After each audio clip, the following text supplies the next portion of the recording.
Greetings, brothers and sisters. This is Donald Yates, your Map Store Departmental Vice President. The last 2 weeks have been interesting to say the least. Our life in transit makes us obligated to fight these miserable bastards. The MTA has shown themselves to conduct business based on savings. An example of this is shown in service delivery in the Department of Buses, where New York City Transit refuses to hire the maintainers needed to fix defective buses. The background on this very issue is based on when TWU members of the Map Store Maintenance Department retire, there is no immediate response to the attrition that reduces headcounts for the agency. This all translates into buses not being fixed and ready for service. Management often makes business decisions and don't send out needed service, which impacts the poor communities of the city. Our employer takes action and goes to social media and makes apologies for the limited service they have available and blames bus operators for this inconvenience. Making the public aware is an inconvenient truth to the mismanagement that goes on in the Department of Buses.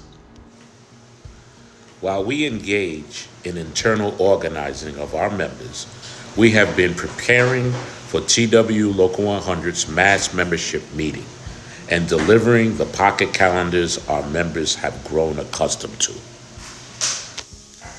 While going depot to depot, the Child Care Fund has been accompanying our teams in the field to bring awareness of the benefits.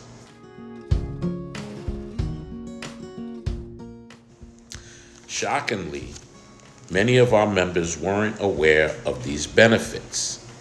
So LaTanya Chris, former recording secretary of Local 100, now working for Child Care, explained in great detail what our union offers to its members.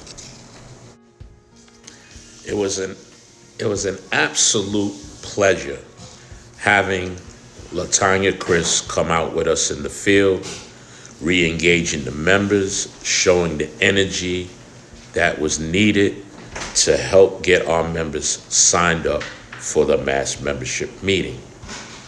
I must say, one of the perks for me is talking to our members and making sure that we can do something to resolve their problem. In the course of doing business, we go out on the routes to let our members know that we care and are ready, willing, and able to resolve problems. This is also where we get to have a quick conversation on current events, problematic areas, problem supervisors, etc. As we continue our travels around the Map Store system, we stopped over at Mother Clara Hale Depot, where LaTanya Chris was speaking and explaining child care to Mother Clara Hale's union steward, who then was posting the flyer with pertinent information on the union wall. It was a nice dialogue of explanation.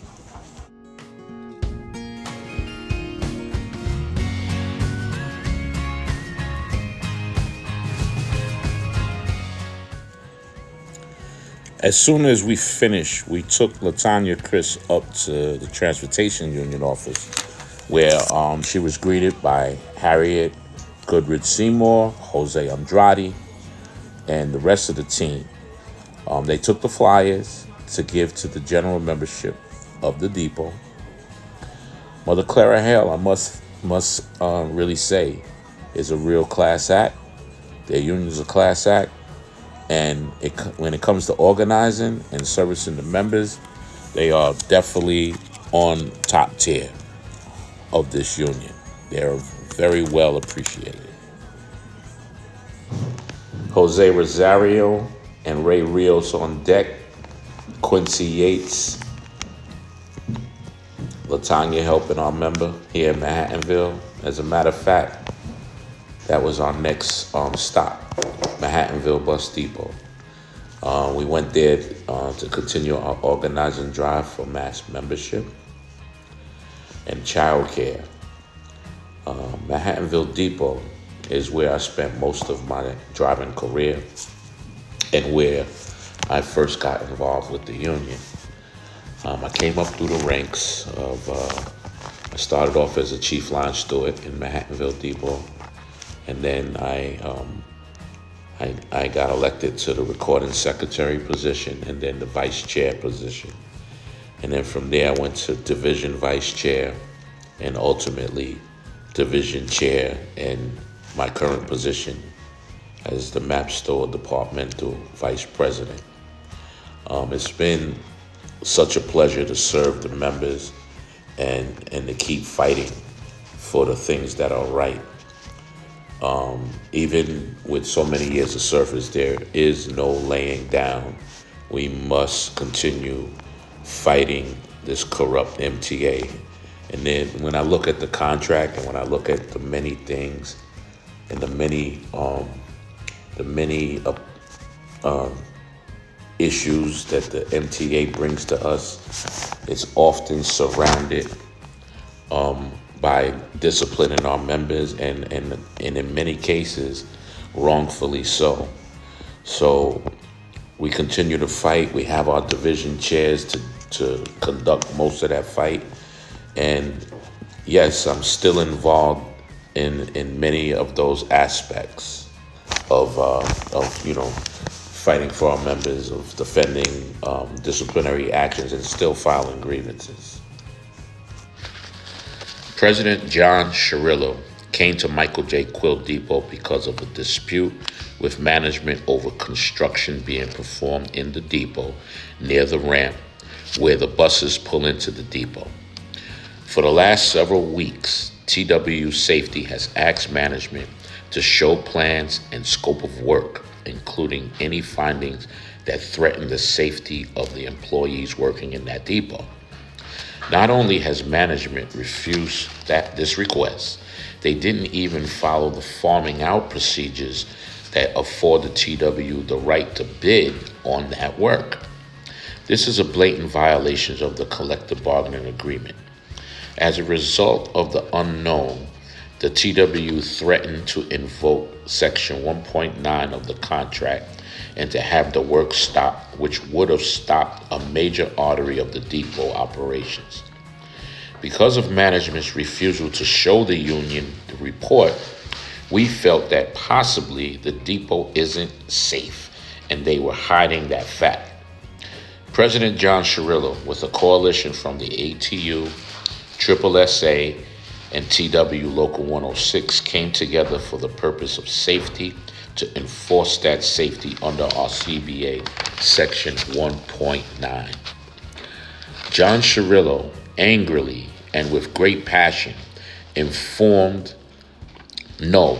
told the Transit Authority that if they didn't produce the documents that showed us to our satisfaction that Michael J. Quill was safe, we would shut down the ramp.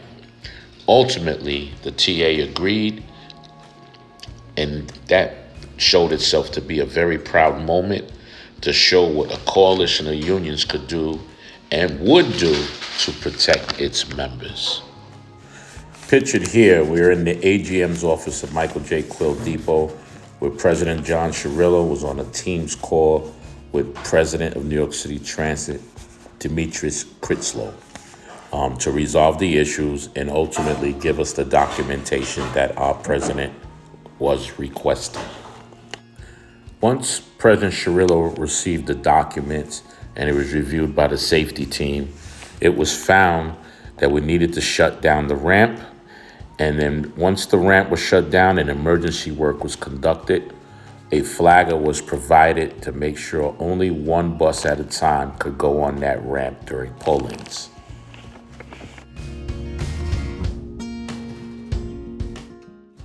In my travels, I stopped by Kingsbridge Bus Depot and visited Nicholas Castillo, Vice Chairman, and Randy Samuel of the Depot Union to check on them and to find that they were working very hard and diligent for the members.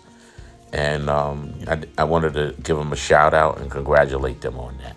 While at West Farms Depot, I met with one of our collecting agents who was doing their job collecting revenue and data from West Farms Depot. Meanwhile, I visited Claude Marshall and Robin while they was doing step 2 hearings, trying to save the members' jobs and do what was definitely necessary to put the Transit Authority back on their toes. After everything that's been going on, part of our normal duties is to do safety audits. Now, normally we compile a list of the defective buses that the operators have written up on the OVCR cards, and even some of the maintenance personnel who make complaints about lifts and so on and so forth. And then when the work doesn't get fixed, and then when they send out the buses and then they call operators up who may write these things up for defects and use intimidating tactics, we come and then we do an audit to make sure that what is supposed to be fixed is being fixed. And these measures are done through the state law, which is a requirement, 19A. We're supposed to do pre-trip inspections every morning, and there is no reason why the Transit Authority would want unsafe equipment to go on these streets to the riding public.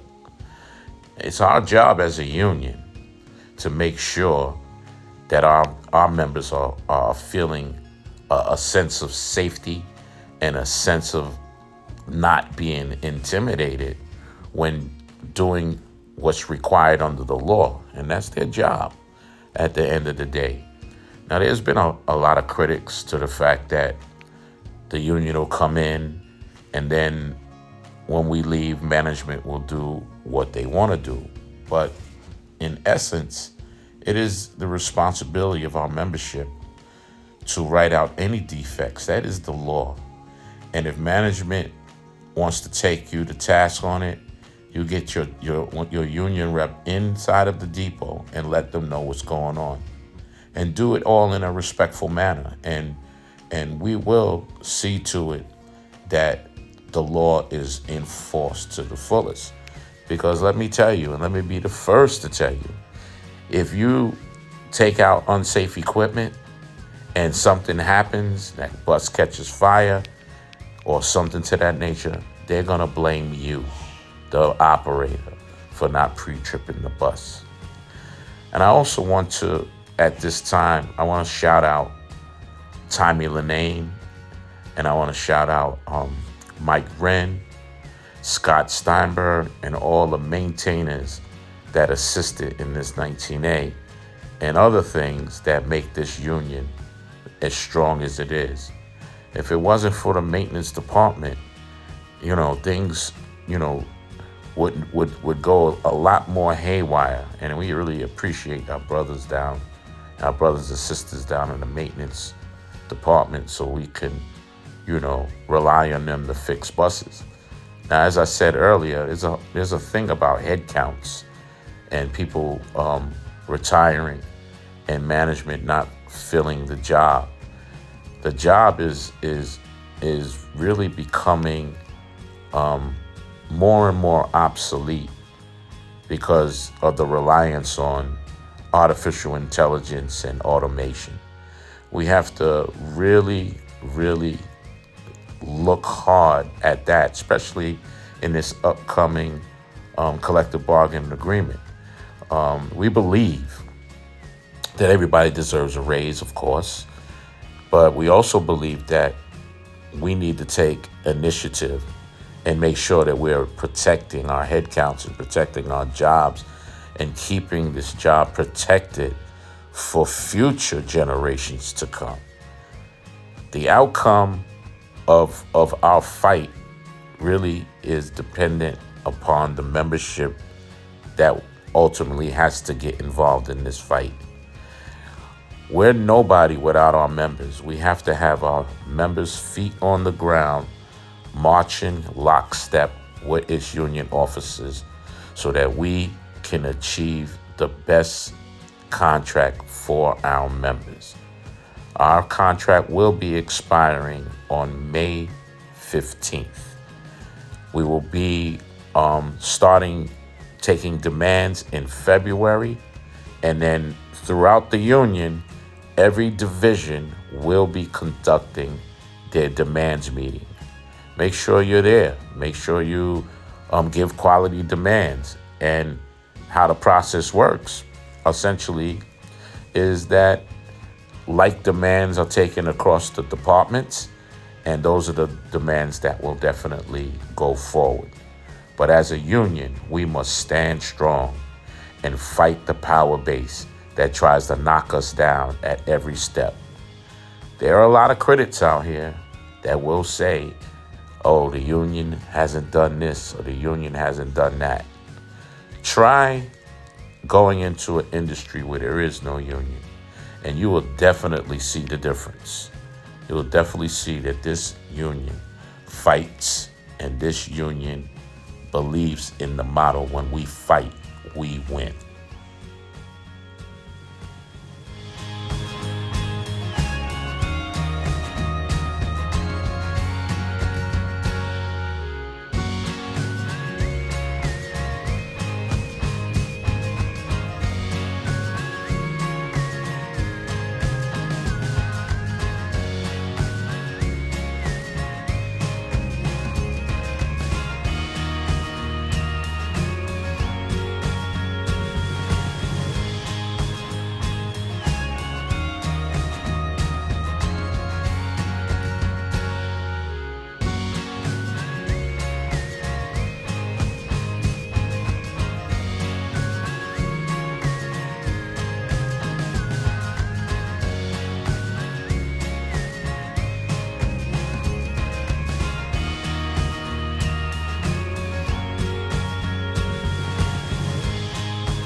As we sit here supporting the nurses, we got to always be reminded, when we all fight with the labor movement, we win.